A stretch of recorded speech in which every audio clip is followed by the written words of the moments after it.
Good morning, students. How are you? Our subject is water supply and sanitary engineering. Topic to be discussed today of chapter quality and quantity of water, chapter number 2.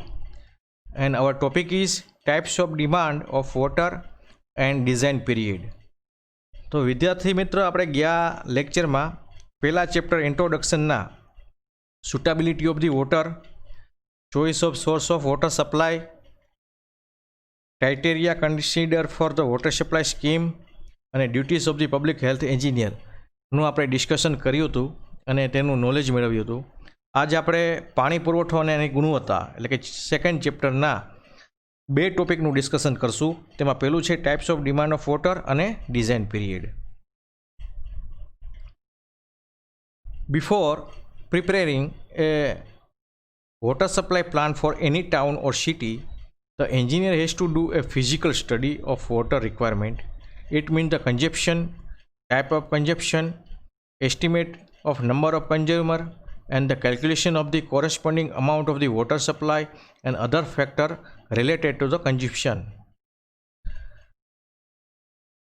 કોઈપણ city છે તે માટે પાણી પુરવઠાની યોજના તૈયાર કરતાં પહેલાં એન્જિનિયરે પાણીની આવશ્યકતા એટલે કે ઉપભોગના પ્રકારો, ઉપભોગકર્તાઓની સંખ્યાનું એસ્ટિમેશન અને તેને અનુરૂપ પાણીનો જથ્થોની ગણતરી કરવી અને વપરાશને લગતા અન્ય પરિબળો વગેરેનો ભૌતિક અભ્યાસ કરવો છે એ ખૂબ જ જરૂરી છે.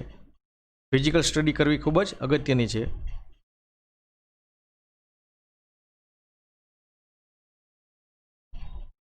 Only necessary in addition to water supply, it is important to the conduct various tests to obtain water quality, study its impurities and the prevent or purify it, to maintain due to diligence and the regulations of the certain standard of the water quality used by the public. Here we do a primary study of the water supply and water quality. પાણી પુરવઠા ઉપરાંત પાણીને થતાં પાણીની ગુણવત્તા, તેમાં રહેલી અશુદ્ધિનો અભ્યાસ અને તેનું નિવારણ, તેમાં શુદ્ધિકરણ કરવા માટે વિવિધ પ્રકારના પરીક્ષણો કરવા, જાહેર જનતાના ઉપયોગમાં લેવાતા પાણીની ગુણવત્તા, ચોક્કસ ધોરણોને જાળવી રાખવા તેમજ તેનું નિયમન અંગેની યોગ્ય તકેદારી રાખવી એ જરૂરી બાબત છે. તો અહીં આપણે છે ને પાણી પુરવઠા અને પાણીની ગુણવત્તાનો અભ્યાસ કરશું અને તેનું નોલેજ મેળવશું. તો types of demand of water, તો તેમાં પાણી પુરવઠા યોજના વોટર સપ્લાય સ્કીમનો ડિઝાઇન કરતાં પહેલાં પાણીની રોજિંદી એટલે કે ડેઇલી, મંથલી અને વાર્ષિક એટલે કે ટોટલી યરલી વપરાશ અને વપરાશમાં આખા વર્ષ દરમિયાન થતી વધઘટ વગેરે નક્કી કરવો પડે છે. પરંતુ આ બધા પહેલાં પાણી કયા કયા પ્રકારે વપરાશ થશે તેની આપણે ઇન્ફોર્મેશન લેવી જરૂરી છે. ઓમ તમે નોર્મલ રીતે છે એ પાણીનો વપરાશ નક્કી કરવો એ પૂર્ણ રીતે શક્ય નથી, પરંતુ અમુક અનુભવના આધારે, અમુક આધારિત સૂત્રોને આધારે પાણીનો વપરાશના વિવિધ પ્રકારો છે એ આપણે નક્કી કરી શકીએ છીએ. તો તેમાં પહેલું આવે છે એ ડોમેસ્ટિક ડિમાન્ડ એટલે કે ઘરગથ્થુ વપરાશ. બીજું આવે છે કોમર્શિયલ એન્ડ ઇન્ડસ્ટ્રીયલ ડિમાન્ડ એટલે કે વ્યાવસાયિક અને ઔદ્યોગિક વપરાશ. થર્ડ છે એ ફાયર કંટ્રોલ ડિમાન્ડ એટલે કે અગ્નિશમન હેતુ માટેનો વપરાશ. ફોર્થ છે demand at the public places એટલે કે જાહેર વપરાશ. અને અધર લોસીસ ઓર વેસ્ટેજ એટલે કે અન્ય વ્યય. તો તેમાં આપણે સ્ટુડન્ટ્સ ઘરગથ્થુ વપરાશ એટલે કે ડોમેસ્ટિક ડિમાન્ડનું આપણે ડિસ્કશન કરીએ. Personal habits of the people, social status of the individual and local climate condition આ એના મુખ્ય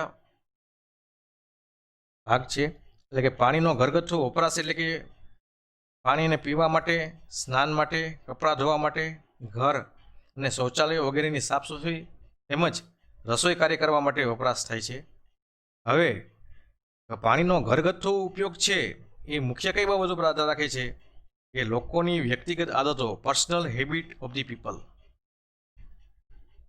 પછી સામાજિક દરજ્જો એટલે કે social status of the individual. અને સ્થાનિક આબોહવા એટલે કે લોકલ ક્લાઇમેટ કન્ડિશન.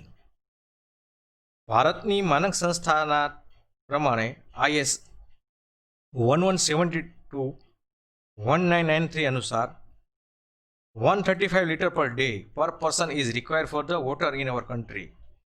એટલે કે આપણા દેશમાં પ્રત્યેક વ્યક્તિ દીઠ 135 લીટર પર ડે જેટલું પાણી આવશ્યક છે. જ્યારે વિકસિત રાષ્ટ્રોમાં આ લગભગ પ્રમાણ છે એ 350 લીટર પર ડે પર કેપિટા જેટલો થાય છે. આ તફાવતનું આપણે મુખ્ય ડિફરન્સ જોઈએ તો કે વિકસિત જે કન્ટ્રીઝ છે, બધી ડેવલપમેન્ટ કન્ટ્રીઝ છે, તેમાં અત્યારની પ્રમાણે આધુનિક સુવિધાઓ, એર કન્ડિશન ઇક્વિપમેન્ટ છે, એર કુલર છે વગેરેની સામગ્રીનો વપરાશ ખૂબ જ વધારે હોય છે, જેમાં પાણીનો ઉપયોગ થતો હોય છે. સામાન્ય રીતે આપણે જોઈએ તો પાણીનું કુલ રોજિંદા જથ્થાનો લગભગ અડધો હિસ્સો છે, 50% જેટલો, એ ડોમેસ્ટિક ડિમાન્ડ માટે હોય છે.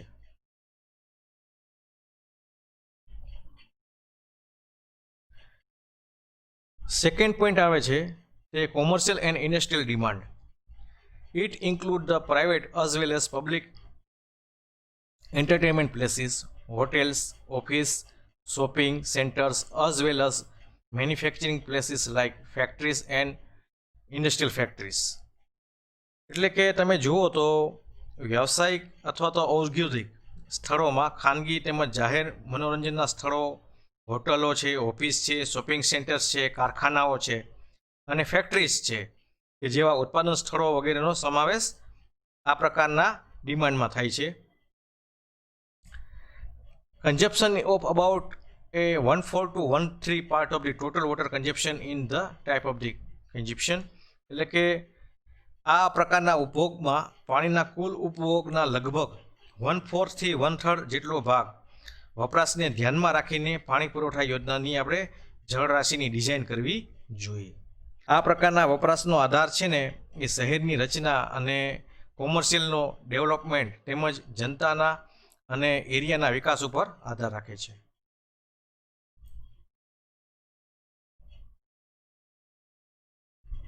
ત્રીજો એમાં પોઈન્ટ આવે છે એ fire fighting demands. Fire usually occur in the densely populated area or in the industrial estate or the factories. Fire causes the several damage to the property and sometimes even loss of the life. એટલે સામાન્ય રીતે ગીચ વસ્તીવાળા વિસ્તારો અથવા તો ઔદ્યોગિક વસાહતો કે કારખાનામાં આગ લાગવાના બનાવો બનતા હોય છે. આગ લાગવાથી છે એ લોકોની સંપત્તિને ખૂબ જ ભારે નુકસાન થતું હોય છે અને ક્યારેક જાનહાનિ પણ થાય છે. There are many causes of the fire such as electric short circuit, explosion, fire in the flammable substance or chemical, intentional fire by the criminal elements as well as accident by mistake. આગ લાગવાના ઘણા કારણો હોય છે કે જેવા કે વિદ્યુત છે નું શોર્ટ સર્કિટ થાય છે, દારૂગોળો ફાટવો છે, જ્વલનશીલ પદાર્થો અને રસાયણોમાં આગ લાગી જવી, પછી અમુક ગુનાહિત તત્વો દ્વારા ઈરાદાપૂર્વક આગ લગાવી અને કોઈક આકસ્મિક એટલે કે એક્સિડેન્ટલ મિસ્ટેકને હિસાબે આગ લાગે છે.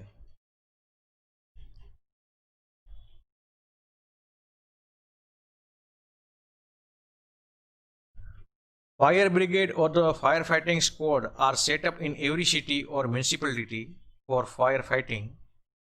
Therefore, a special water mains as well as fire hydrants are installed on the main water lines to control the fire from where the required water is obtained. About 5 to 10% of the water main supply is usually reserved for firefighting purposes. આગ શમન માટે દરેક શહેરમાં અને નગરપાલિકામાં fire brigade અથવા તો fire fighting સ્કોડની વ્યવસ્થા રાખવામાં આવેલી હોય છે, જેથી આગને આપણે કંટ્રોલ લેવા માટે ખાસ વોટર મેન્સ તેમજ પાણીની મુખ્ય લાઇન ઉપર ફાયર હાઇડ્રન્ટની વ્યવસ્થા પણ રાખવામાં આવે છે, જ્યાંથી આપણે જરૂરી પાણી છે એ પ્રાપ્ત કરી શકીએ છીએ. સામાન્ય રીતે અગ્નિશમનના હેતુ માટે મુખ્ય પાણી પુરવઠાનો 5 થી 10% જેટલો જથ્થો છે એ આપણે અનામત રાખવામાં આવતો હોય છે અને અગ્નિશમન માટે આપણે જથ્થાની ગણતરી કરવા માટે ઘણા ફોર્મ્યુલાસનો આપણે ઉપયોગ કરવામાં આવે છે. તો તેનું હવે આપણે ડિસ્કશન કરીએ. તો તેમાં પહેલી ફોર્મ્યુલા આવે છે એ national board of the fire underwriters formula. National board of the fire underwriters formula Q is equal to 4637 under root P બ્રેકેટમાં 1 માઇનસ 0.01 અંડર રૂટ પી, જ્યાં Q છે એ જરૂરી પાણીનો જથ્થો છે લીટર પ્રતિ મિનિટમાં, અને પી છે એ શહેરની વસ્તી છે હજારમાં, પોપ્યુલેશન ઇન 1000. નેક્સ્ટ સૂત્ર આવે છે એ કુચલિંગનું સૂત્ર છે. Kuichling's formula Q is equal to 3182 under root P, કે જે આપણા માટે ખૂબ જ અગત્યનું છે અને આપણા દેશની સ્થાન અને સ્થિતિ અનુરૂપ કુચલિંગનું સૂત્ર છે એ સંતોષકારક પરિણામ આપે છે. ત્યાર પછી છે એ ફ્રીમેનનું સૂત્ર છે. Freeman's formula Q is equal to 1136.5 બ્રેકેટમાં P/10 પ્લસ 10, અને લાસ્ટમાં આવે છે એ બુસ્ટનનું સૂત્ર Q is equal to 5663 under root P. હવે ઉપરોક્ત આ બધા સૂત્રના છે એમાં મકાનનો પ્રકાર છે, એનું સ્થાન છે, એરિયાનો પ્રકાર છે, એને ધ્યાનમાં લીધા સિવાય દરેક પ્રકારના વિસ્તારો માટે અપનાવવામાં આવે છે, પરંતુ આપણા દેશમાં સ્થાન અને સ્થિતિ અનુસાર કુચલિંગનું સૂત્ર જ સંતોષકારક પરિણામ આપે છે. તો તેના સમજ માટે એક આપણે અગ્નિશમન પાણીનો પુરવઠો કેટલો જોઈએ છીએ તેનું એક ટેબલ આપેલું છે કે types of the urban area, એટલે કે શહેરી વિસ્તારનો પ્રકાર, અને રિક્વાયરમેન્ટ ઓફ વોટર લીટર પ્રતિ મિનિટમાં, કે જો ઓછી ઊંચાઈવાળા મકાનોનો વિસ્તાર હોય, લો રાઇઝ હાઉસિંગ એરિયા હોય, તો આપણે 2200 લીટર પ્રતિ મિનિટ એટલો જરૂરી પાણીનો જથ્થો છે લીટર પ્રતિ મિનિટમાં જોઈએ. High rise in urban area, એટલે કે ઊંચા મકાનો શહેરી વિસ્તારમાં હોય તો 4500 એટલે કે 4500 લીટર પ્રતિ મિનિટ જરૂરી પાણીનો જથ્થો જોઈએ. Market area or the valuable colony area or public valuable property places, એટલે કે માર્કેટ વિસ્તાર હોય અથવા તો મૂલ્યવાન કોલોનીવાળો વિસ્તાર હોય કે જાહેર મૂલ્યવાન મિલકતવાળા સ્થળો હોય, તો તેના માટે 7500 થી 13500 લીટર પ્રતિ મિનિટનો જરૂરી પાણીનો જથ્થો જોઈએ. 3 stored and the density populated colonies, એટલે કે 3 મંજિલોવાળી 3 સ્ટોરીડ અને ખૂબ જ ઘટ વસ્તીવાળી ધરાવતી કોલોનીઓ હોય છે, તો તેમાં આશરે આપણે 27,000 લીટર પ્રતિ મિનિટ જેટલો પાણીનો જથ્થો જોઈએ છીએ. તો આ રહેણાંકવાળા શહેરી વિસ્તારો માટે અગ્નિશમન પાણીનો પુરવઠોનો જરૂરી આપણે ટેબલ સમજ્યું. ત્યાર પછીનો પોઈન્ટ આવે છે public demand. Public use of water in the public place like the hospital, schools, colleges, town holes, places of the worship, prisons, as well as drinking of the water on the public roads, including the water required for the drainage, cleaning and of sewers and drains, public fountain for decoration. Generally, 7 to 10% of the water supply is allocated for the public consumption. એટલે પાણીના જાહેર વપરાશમાં સાર્વજનિક સ્થળો જેવા કે દવાખાના છે, સ્કૂલ છે, કોલેજ છે, ટાઉન હોલ છે, પ્લેસ ઓફ વર્શિપ એટલે કે ધાર્મિક સ્થળો છે, ધર્મશાળાઓ છે, વગેરે સ્થળો ઉપર પાણીનો વપરાશ, તેમજ જાહેર રસ્તા ઉપર પાણીનો છંટકાવ, બગીચા માટે પાણીનો છંટકાવ, ગટરો અને નાલીઓની સફાઈ, સુશોભન કાર્ય માટે જાહેર ફુવારા વગેરે માટે જરૂરી પાણીનો સમાવેશ થાય છે. સામાન્ય રીતે આ પાણી પુરવઠો છે એ 7 થી 10% જેટલો ભાગ છે એ જાહેર ઉપભોગ માટે ફાળવવામાં આવે છે. Generally, 7 to 10% of water supply is allocated for public consumption.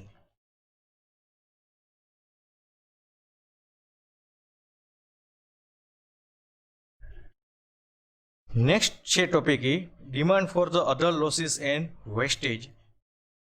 પાણી પુરવઠા યોજનામાં જે જથ્થો વિપરીત કરવામાં આવે છે તે સંપૂર્ણ રીતે ઉપભોક્તા સુધી પહોંચતો નથી.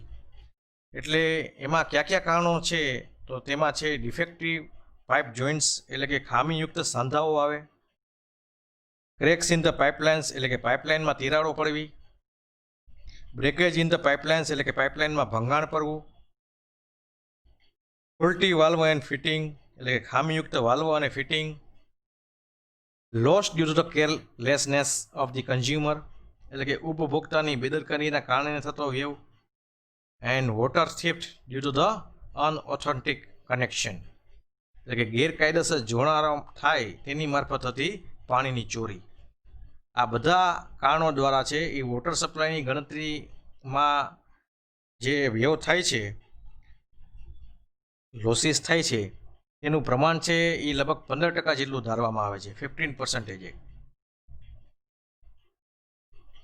હવે આપણે એક નાનો એવો એક એક્ઝામ્પલ લઈએ. A firefighting system is to be set up for a city with a population of 3 lakh. So, rate of the amount of the water required for the using different formula. એટલે કે 3 લાખની વસ્તી ધરાવતું એક city છે, તેના માટે આપણે અગ્નિશમનની વ્યવસ્થા ઊભી કરવી છે. તો આ માટે આપણે પાણીની રાશિના આગળ વાત કરી તેમ જુદા જુદા સૂત્રોનો ઉપયોગ કરી અને આપણે અગ્નિશમન માટે કેટલું પાણીની આવશ્યકનો જથ્થો છે એ આપણે શોધીએ.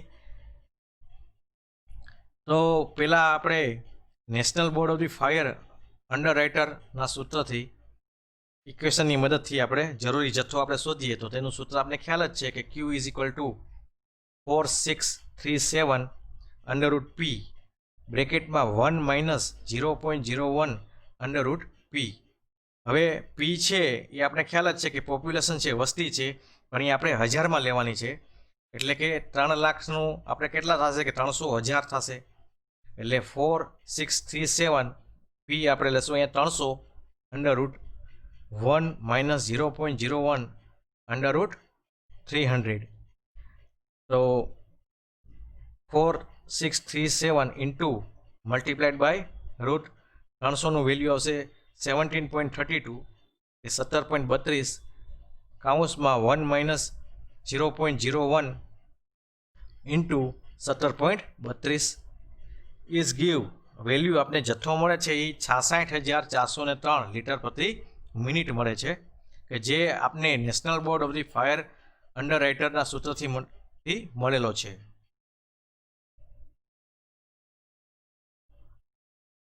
હવે આપણે કુચલિંગના સૂત્રની મદદથી પાણીનો જરૂરી જથ્થો છે એ આપણે શોધીએ.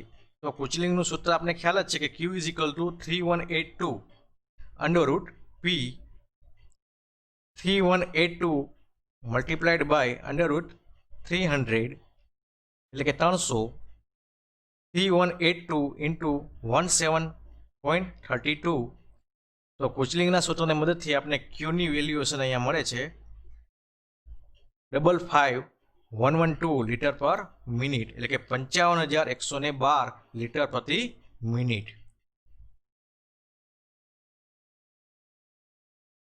હવે ફ્રીમેનની ફોર્મ્યુલા પ્રમાણે આપણે જરૂરી જથ્થો શોધીએ.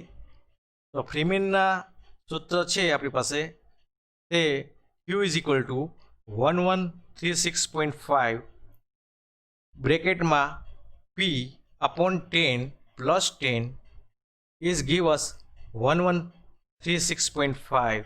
પી આપને ખબર છે કે 300 છે, અપોન 10 પ્લસ 10 વેલ્યુએશન આપને મળે છે 45,460 લીટર પર મિનિટ. એટલે કે આપને ક્યુનો જરૂરી જથ્થો ક્વોન્ટિટી ઓફ વોટર મળે છે અહીંયા 45,460 લીટર પર મિનિટ.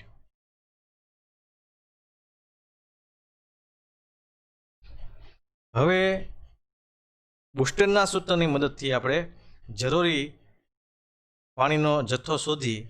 તો તેના માટેનું તેનું ઇક્વેશન છે Q is equal to 5663 under root P. It give us 5663 multiplied by under root 300. This gives the valuation of Q is 98083 litre per minute, એટલે કે 98,083 લીટર પર મિનિટ. તે quantity of water એટલે કે પાણીનો જથ્થો છે એ બુસ્ટરના સૂત્રની મદદથી જોઈએ. પણ ઉપરોક્ત આપણે ચારેય સૂત્રમાં આપણે આગળ વાત કરી તેમ કે આપણા દેશમાં સ્થાન સ્થિતિને અનુરૂપ કુચલિંગનું સૂત્ર છે એ સંતોષકારક પરિણામ આપે છે અનુભવોના આધારે. તો according to the Kuichling formula, provide water at 55,112 litre per minute, એટલે કે 55,112 litre per minute quantity of water એટલે કે પાણીનો આવશ્યક જથ્થો આપણે જોશે.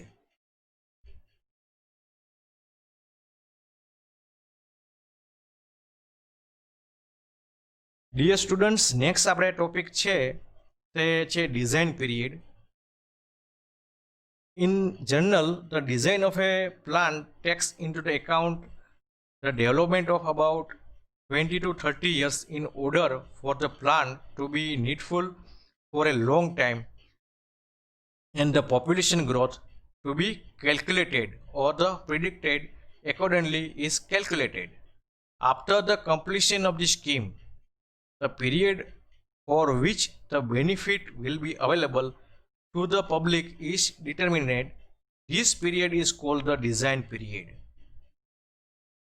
આ ડિઝાઇન પીરિયડની આપણે ડેફિનેશન આપી છે કે ડિઝાઇન પીરિયડ શું કહેવા માંગે છે કે સામાન્ય રીતે યોજનાનો અભિકલ્પ ડિઝાઇન કરવામાં આવે તો ડિઝાઇનમાં યોજના લાંબા સમય સુધી છે એ ફળદાયક નીવડે તે માટે લગભગ 20 થી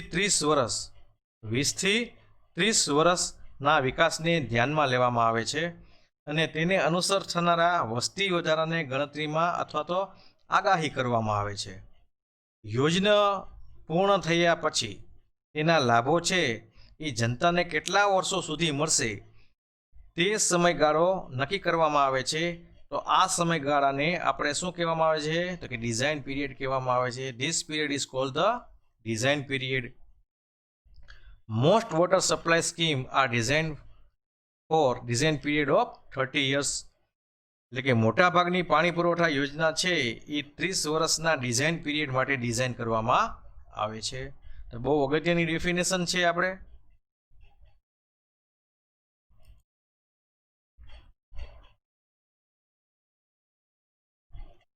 ડિઝાઇન પીરિયડ છે એના ઉપર કયા કયા ફેક્ટર કન્સિડર કરવા જોઈએ, તો કયા કયા પરિબળો છે એ ડિઝાઇન પીરિયડ ઉપર અસર કરે છે.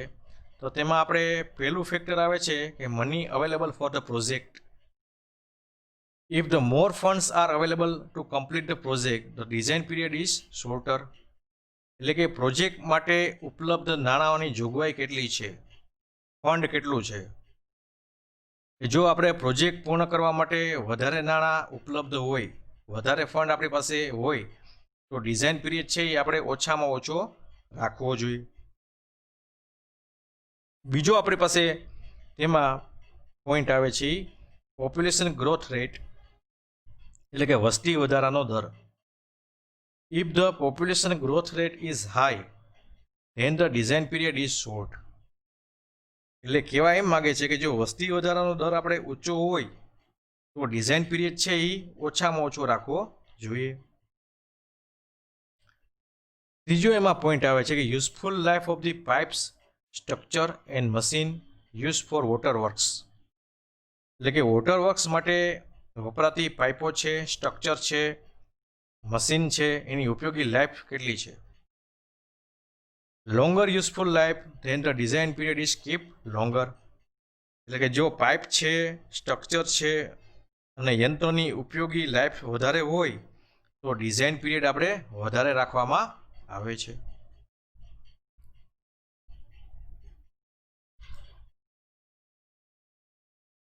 નેક્સ્ટ પોઈન્ટ છે તે interest rate on the project loans.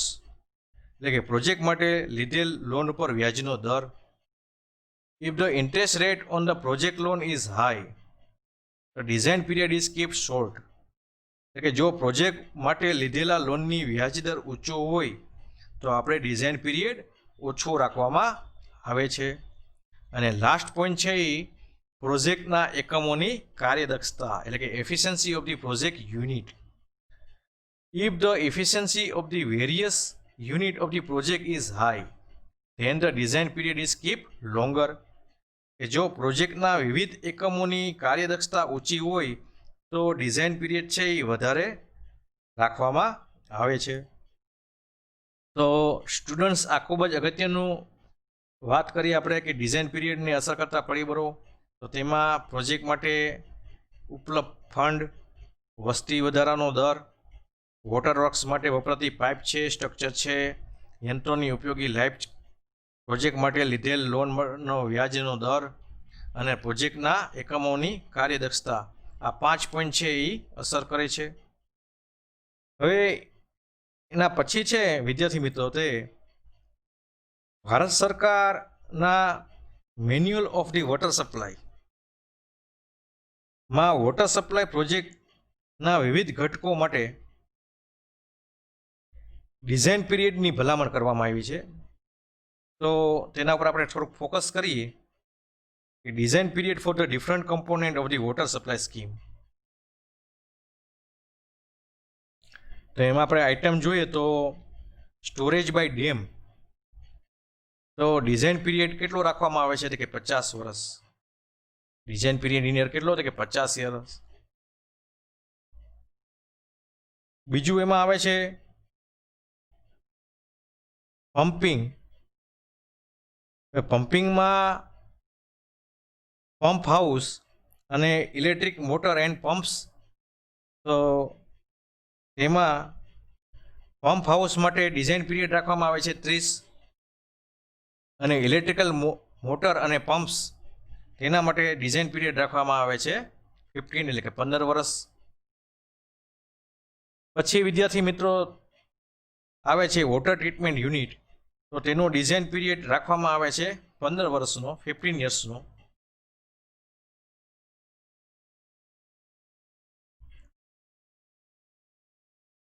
ત્યાર પછીનો પોઈન્ટ છે pipe connection to the sewer treatment unit and the other small appurtenances. તેના માટે ડિઝાઇન પીરિયડ આપણે રાખવામાં આવે છે 30 વર્ષનો. નેક્સ્ટ છે raw water and the clean water conveying unit. એના માટે આપણે ડિઝાઇન પીરિયડ રાખવામાં આવે છે 30 યર્સ એટલે કે 30 વર્ષનો. નેક્સ્ટ આઇટમ છે clear water reservoir at the head works, balancing tank and service reservoir, overhead or the ground level. તેના માટે આપણે ડિઝાઇન પીરિયડ રાખવામાં આવે છે 15 યર્સનો એટલે કે 15 વર્ષનો. અને લાસ્ટમાં છે ડિસ્ટ્રીબ્યુશન સિસ્ટમ. ડિસ્ટ્રીબ્યુશન સિસ્ટમ માટેનો ડિઝાઇન પીરિયડ આપણે રાખવામાં આવે છે એ 30 યર્સ એટલે કે 30 વર્ષનો. તો સ્ટુડન્ટ્સ આજે આપણે સેકન્ડ ચેપ્ટર એટલે કે ક્વોન્ટિટી અને ક્વોલિટી ઓફ વોટરમાં types of demand of water એટલે કે એમાં ડોમેસ્ટિક ડિમાન્ડ છે, commercial and industrial demand, fire control demand, demand at the public places, other losses and wastage ની આપણે ડિસ્કશન કર્યું.